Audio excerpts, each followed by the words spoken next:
How many times have you faced failure in your life? Perhaps it was a disappointing grade in a test, or a rejection from a job application that you liked, or a missing opportunity that left you feeling really frustrated. In moments like these, when you experience setbacks, have you ever wondered why you were feeling the way you did? What made you feel sad as if the world was ending? Angry at yourself to the point of pulling on your hair? Or motivated enough to get back up, get through the pain, and try again and again until you succeed? Well, the truth is that your reaction might have been based on how you viewed the failure. Often in our life, unlike what you might believe, failure isn't linear. We often like to think that failure is caused by obvious reasons, such as not working hard enough or having a fixed mindset. While that is true most of the time, I would like to suggest that what may lie behind this reaction is what psychology terms cognitive biases, the filter of the mind. Today, I will show you the effect of cognitive bias in relation to failure and how to notice, control, and change your cognitive biases to suit your needs. So, what is cognitive bias? Well, as was explored in the research paper of psychologists Tversky and Kahneman in 1974, cognitive bias is a thought process run by our heads trying to process large amounts of information through a filter of personal experiences and preferences. This process happens unconsciously and internally. It is like an algorithm that our brain creates for us. Much like a YouTube algorithm does, our brain checks what our preferences are, and based on those preferences, decides on how to react to the situation. Essentially, cognitive biases help humans find mental shortcuts that assist in their daily life. But the downside is that they may often cause irrational judgments. After this filtering process, what comes out of the other side is our subjective judgment on the failure. Not the objective truth, but the perceived truth. This is why people react differently to failure. Some get sad, some get angry, and others get motivated. It all depends on your cognitive bias and how you perceive the situation. Such was the case when I was presenting my science museum in grade 8. To give you some context, a science museum is an event where you cosplay as a certain individual and give a speech about that figure. For my part, I chose Napoleon Bonaparte. I put my heart into that speech, rehearsing it word for word until I could practically recite it in my sleep. The day comes, and there I was, ready to deliver. I said the first line, and then blank. My mind, in a battlefield of anxiety and worry, had betrayed me. I fumbled for the next part. Nothing. I felt like the crowd was mocking me for wasting their time. Instead of the confident speaker I envisioned, I became a lost child, frozen and unable to speak. I just stood there and said nothing. That is why, after the Science Museum, I never wished to go on stage again. All the opportunities I had, I skipped, so I should never have to experience that dreadful science again. But, with a lot of personal self-reflection, and with the help of the people around me, I noticed that I was being influenced by my own cognitive biases. I noticed that there might have been factors outside of my control that may have led to my failure. Ones which I've learned from may lead to success. At that time, I was so confident in myself that I put my speech notes far away, when if I had looked at it objectively, there was no reason to suspect that I wouldn't forget my lines.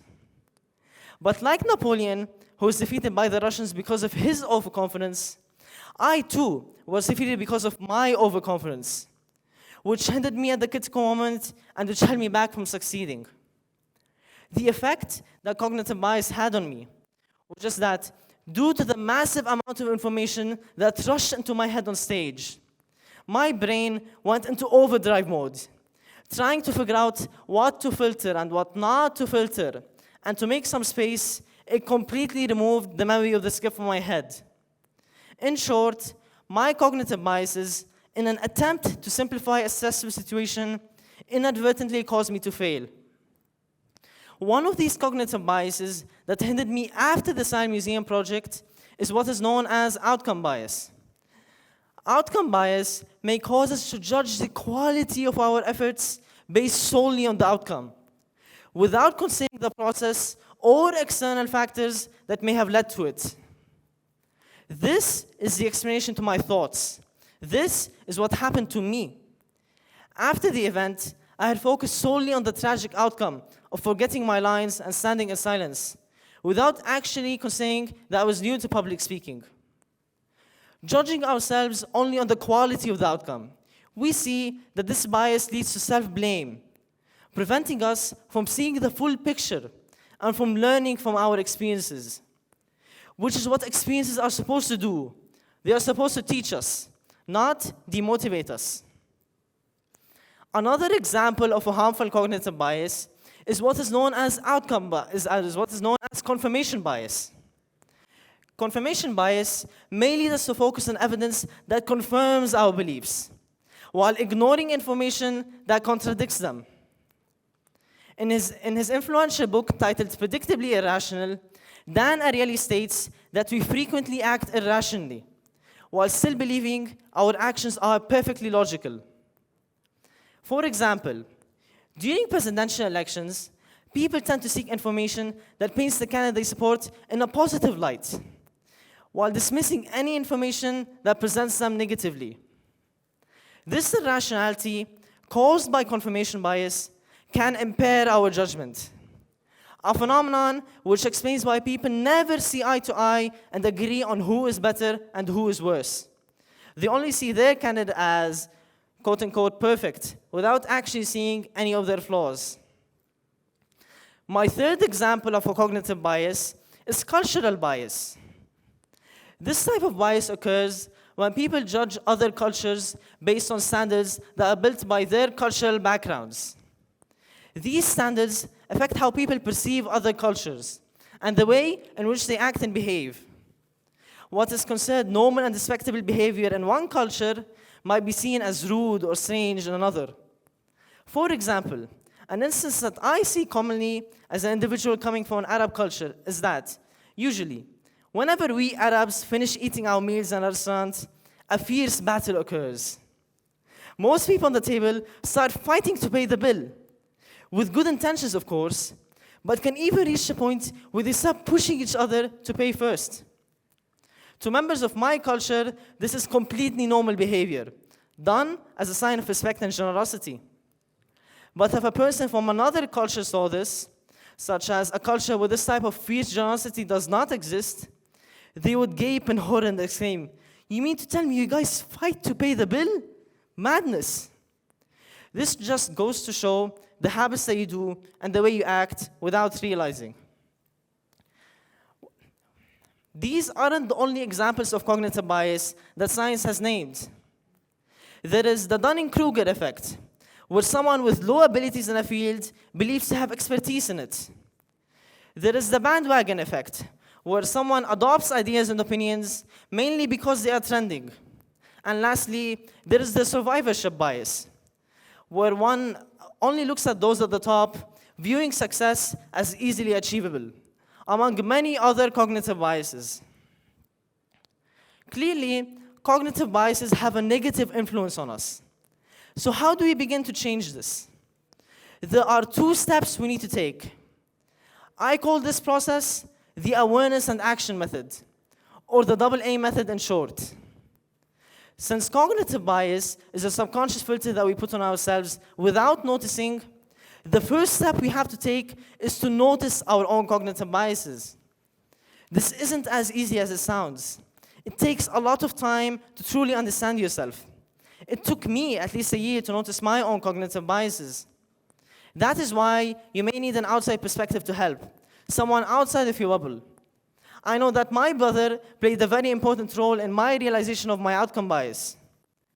Just like when you're writing a story, you might not realize some flaws right away. Only when you carefully read and analyze will you notice most of the mistakes. But even then, there's usually a mistake or two that goes unnoticed and remain plot holes. That's where Afran comes in and fixes the mistakes that you couldn't notice on your own. So talk to people outside of a bubble. Talk to people that are old, people that are young, a person you are close with, even a person you are acquainted with. Talk to people different from you. That is how you notice your own cognitive biases. Now, after noticing your cognitive biases, the next step is changing it. Changing your cognitive biases is not easy, since it is a subconscious phenomenon. And that is why you need to act. Action is the muscle. It's what builds you. It's uncomfortable, repetitive, and often invisible. And that's exactly why it works. Let me show you. What do you think when you see this number on the screen? Most of you thought of pi. You didn't have to calculate or analyze, you just knew. That's a mental shortcut. Your brain took one piece of information and came up with a conclusion based on past experience. Now with math, that shortcut is useful, but in life, it's not always so harmless. We do the same thing with people, with ourselves. We see one trait, one action, one failure, and we think we've got the full picture. But in reality, we don't. Awareness is the mirror. It shows you the automatic answers your brain comes up with. But action is the exercise. It's what happens when you ask yourself, is this the full story or just the 3.14 version of it? And when you keep changing perspective, the 3.14 version of it, every time you do that, you resist acting on your cognitive biases. And that's how you retrain your thinking. That's how you build the strength to see clearly, by building a new filter on top of the old one. So here's the truth. The biggest barriers in our life aren't always the obvious ones. Sometimes they are the invisible ones inside our own mind. Cognitive bias, the hidden filter, can quietly shape how you perceive your failures and even yourself. But here's the thing. If your brain can make those filters, then it can also rebuild them. And that's the invitation I leave you with today. Don't just accept the first story that your brain comes up with. Pause. Question it. Ask yourself, is this the full story or just the 3.14 version of it? And when you keep changing your perspective, day after day, you don't just change how you think. You change who you become. Your bias doesn't define you. Your power to rewrite it does. Thank you. Thank you. Okay. Yeah. Welcome. Thank you.